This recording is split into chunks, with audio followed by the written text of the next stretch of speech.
Hormuz के बाद अब किस समुद्री रास्ते को निशाना बनाने वाला है ईरान, ठप हो जाएगी ग्लोबल सप्लाई।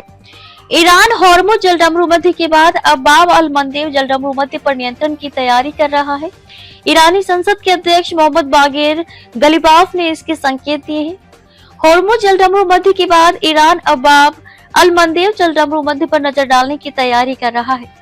मध्य पूर्व में चल रहे युद्ध के बीच ईरान ने वैश्विक समुद्री व्यापार को लेकर एक और डराने वाली चेतावनी दी है।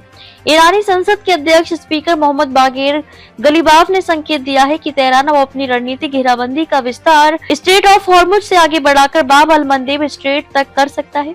ईरान ने औपचारिक रूप से नहीं की है कोई घोषणा। हालांकि अभी तक ईरान ने औपचारिक रूप से बाब अल मंदेब पर किसी ठोस कार्रवाई की घोषणा नहीं की है, लेकिन इस तरह के बयान अंतर्राष्ट्रीय समुदाय के लिए चेतावनी जरूर है। अगर ऐसा होता है तो ये फैसला इंटरनेशनल समुद्री आवाजाही। ईरानी स्पीकर गलीबाफ ने सोशल मीडिया प्लेटफॉर्म एक्स पर कई सवाल उठाकर दुनिया भर के देशों और बड़ी कॉर्पोरेट संस्थाओं की चिंता बढ़ा दी है।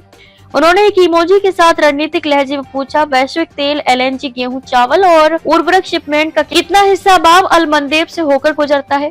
कौन से देश और कंपनियां इस मार्ग से सबसे अधिक निर्भर हैं? इन सवालों को विशेषज्ञ ईरान की संभावित रणनीति का संकेत मान रहे हैं। ईरान ने पहले ही हॉर्मुज में अमेरिका या उसके सहयोगी देश के जहाजों की आवाजाही पर प्रतिबंध लगाया हुआ है। इससे पूरे विश्व में ऊर्जा को लेकर संकट पैदा हो गया है।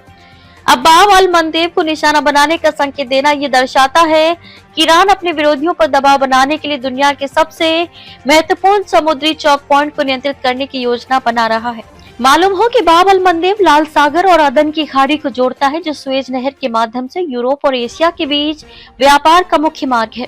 विशेषज्ञों का मानना है कि यदि ईरान या उसके समर्थित समूह इस मार्ग में रुकावट डालते हैं तो ऊर्जा की कीमतों में बेतहाशा वृद्धि होगी और खाद्य सुरक्षा का एक और संकट पैदा हो जाएगा।